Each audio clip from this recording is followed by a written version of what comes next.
क्या आप अपने बच्चे को राशन की दुकान के बाहर बिना निगरानी के छोड़ेंगे, या फिर कैफे के बाहर, या शायद अपने अहाते में?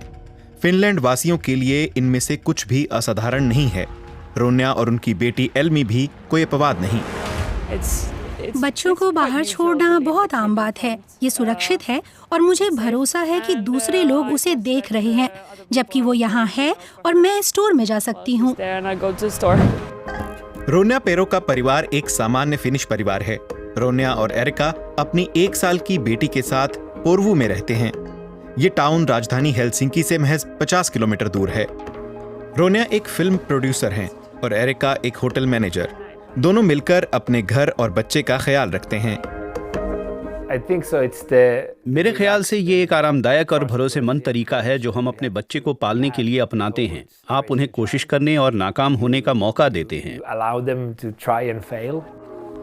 फिनलैंड में इतने कम बच्चे क्यों हैं? गैलप की वर्ल्ड हैप्पीनेस रिपोर्ट के मुताबिक बीते 8 सालों से फिनलैंड वासी दुनिया में सबसे ज्यादा खुश रहने वाले लोग हैं। महज 56 लाख लोगों का मतलब है कि तुलनात्मक रूप से उनकी आबादी काफी छोटी है और उनके चारों ओर प्रकृति फैली हुई है।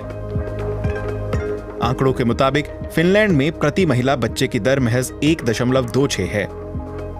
मुझे लगता है कि बड़े कारणों में जीवन और भविष्य की अनिश्चितता, जलवायु परिवर्तन के साथ ही दुनिया में जो कुछ हो रहा है वो सब शामिल है। इसका युवाओं पर असर होता है। बच्चे के जन्म के साथ ही परिवारों को आर्थिक और दूसरे तरह के सहयोग मिलने लगते हैं। औसत आय वाले माता पिता को अपने पिछले साल की कमाई का 70% हिस्सा 160 दिनों के लिए मिलता है। उसके बाद हर महीने 100 यूरो की रकम पहले 2 बच्चों के लिए मिलती है। सुबह 8 बजने से ठीक पहले रोन्या एल्मी को डे केयर सेंटर ले जाती हैं। 9 महीने की उम्र से ही फिनलैंड के हर बच्चे का डे केयर में जगह पाने का अधिकार है। एल्मी अपना पहला जन्मदिन मनाने के बाद से ही यहाँ जाने लगी। आमतौर पर एल्मी डे केयर में सुबह 8 बजे से शाम 4 बजे तक रहती है। बहुत से डे केयर तो 24 घंटे खुले होते हैं ताकि शिफ्टों में काम करने वालों के बच्चे वहां रह सकें और फिर उनके जो बिजनेस ट्रिप पर बाहर जाते हैं। यहाँ की फीस उनकी आय पर निर्भर करती है, जो पहले बच्चे के लिए अधिकतम 311 यूरो प्रति महीना है। छोटे बच्चे खेल खेल में बहुत कुछ सीखते हैं, जैसे कि दूसरे बच्चों के साथ कैसे रहना है और माँ बाप से अलग होकर अकेले कैसे रहें।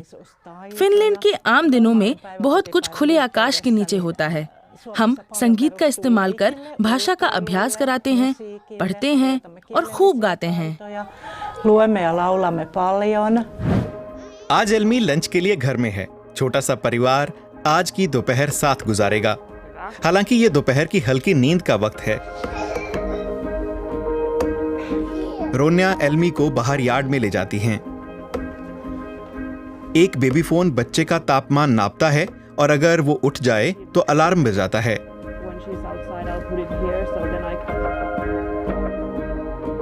पोर्वू में दोपहर 12 बजे बाहर का तापमान -2 डिग्री सेल्सियस है।